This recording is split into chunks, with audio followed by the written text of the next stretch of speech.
Hello, my name is Michael, and I would like to share with you step-by-step instructions on how to use Cricut Stencils to do manga drawing.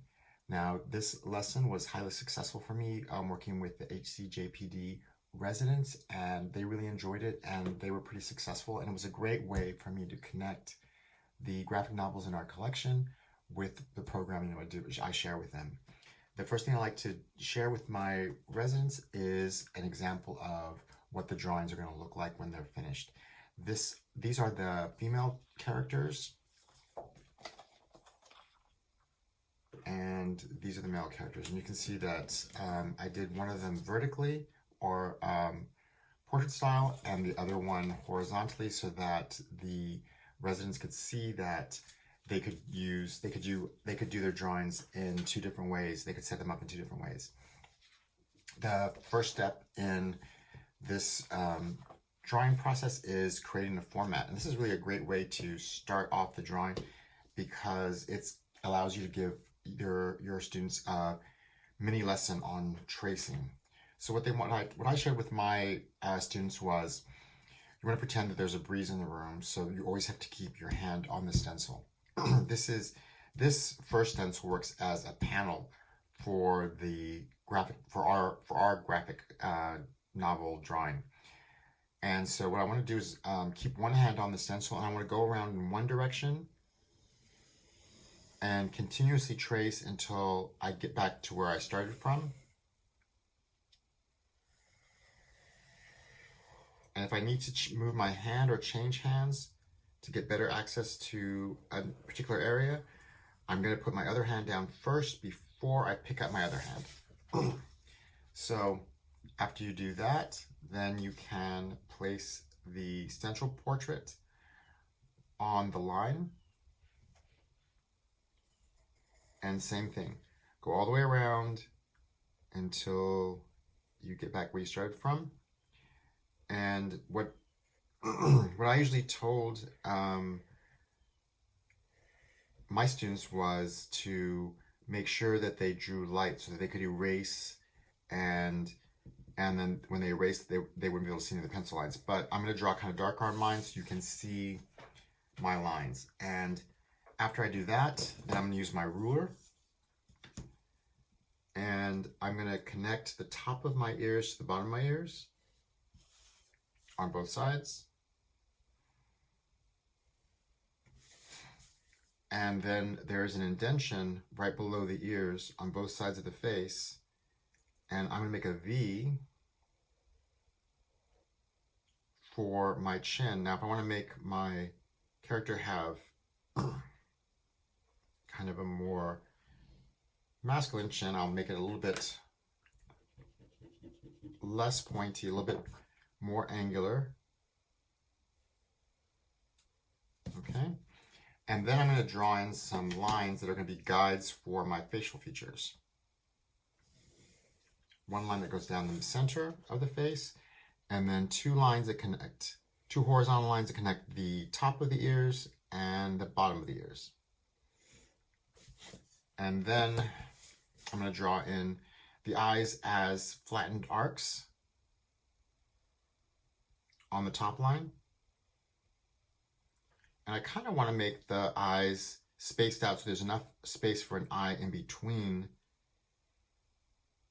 the two eyes. And I kind of want to make the eyes as even as possible, as equal distance as possible from the edges as well. And I'm going to make the eyebrows, when I'm drawing the eyebrows, are going to be larger arcs above the eyes. And the nose is going to start on one side and stay on one side. It's going to be like a flattened L. Okay. Oh, and I can draw in the eyes to give it a little more, the pupils to be a little more details in there. And then the mouth is going to be between the bottom line that I drew in and the chin. It's going to be two lines, one longer, one shorter. And then I can erase these guidelines that I drew in onto the face. And then I'm going to make a decision about the hair. And the male and the female characters both have 3 different hairstyles. And these are the 3 hairstyles for the males. And I'm going to choose this one.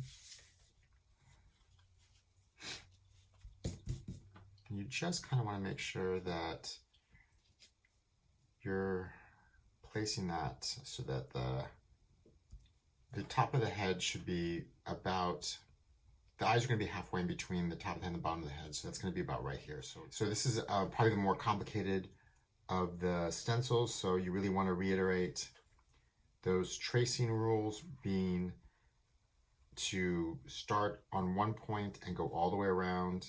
Don't skip around. Hold the stencil down continuously.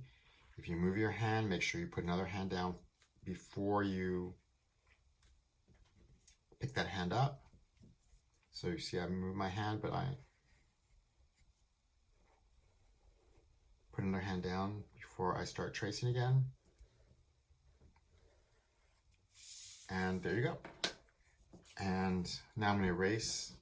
This is where drawing light comes in handy, because it's going to be easier to get rid of these pencil lines.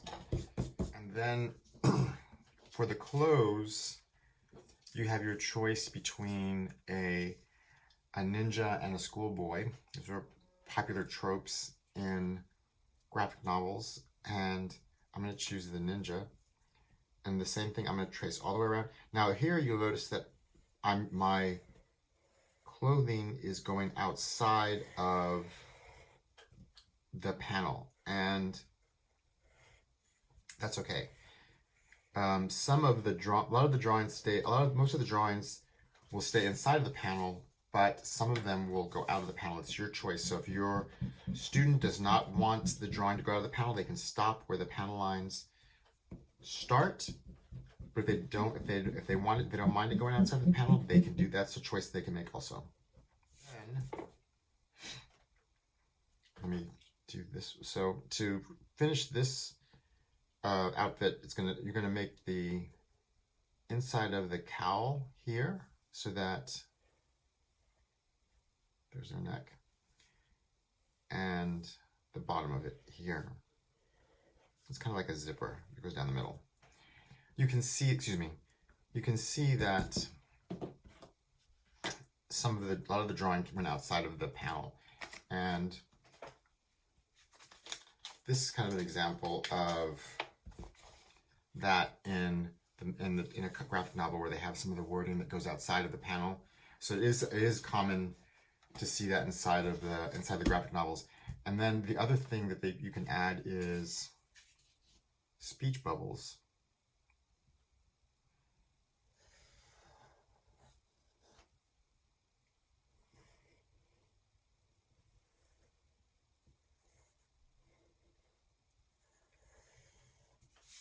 And another common thing in the manga drawings, manga graphic novels, are the motion lines. And so I'm going to draw motion lines on my drawing, and how I'm going to do that is I'm going to put the ruler, I'm going to rotate it around, all the way around.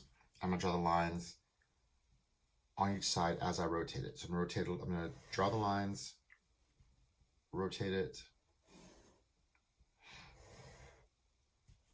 draw the lines,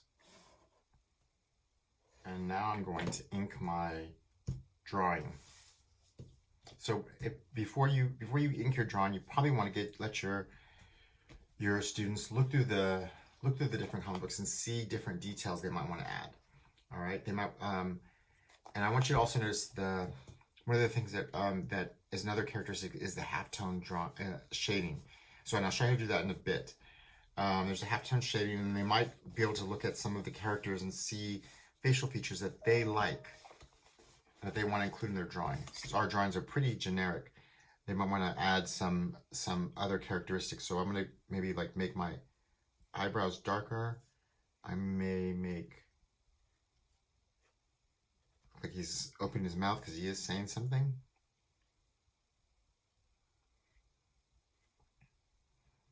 I might want to draw bottom of his eye, and let me see. So those are the details I want to add, and now I'm going to ink my drawing.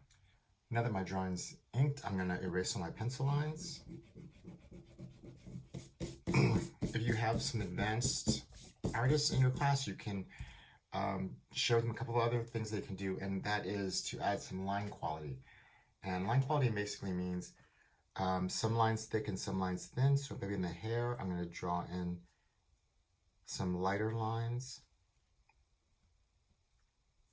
some more details. And I can also go back in and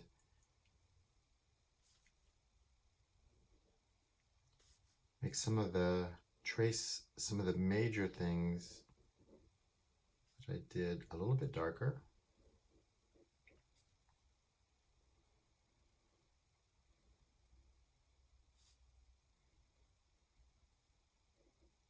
And that, if an easy way to do that might to share this with your students is to say, like, all the objects, the objects that you use the stencil for, go back in and go over them one more time with a darker line, and then the details inside of the stencil leave as a smaller, thinner line. Okay, and so that would be the clothes, the portrait stencil, and the hair. And something else that the manga graphic novels include are the halftones. And then you can see them here. And a really easy way to put those in is with your pencil. Excuse me, with your pencil. And so, and there is your completed drawing. And so I'm going to say,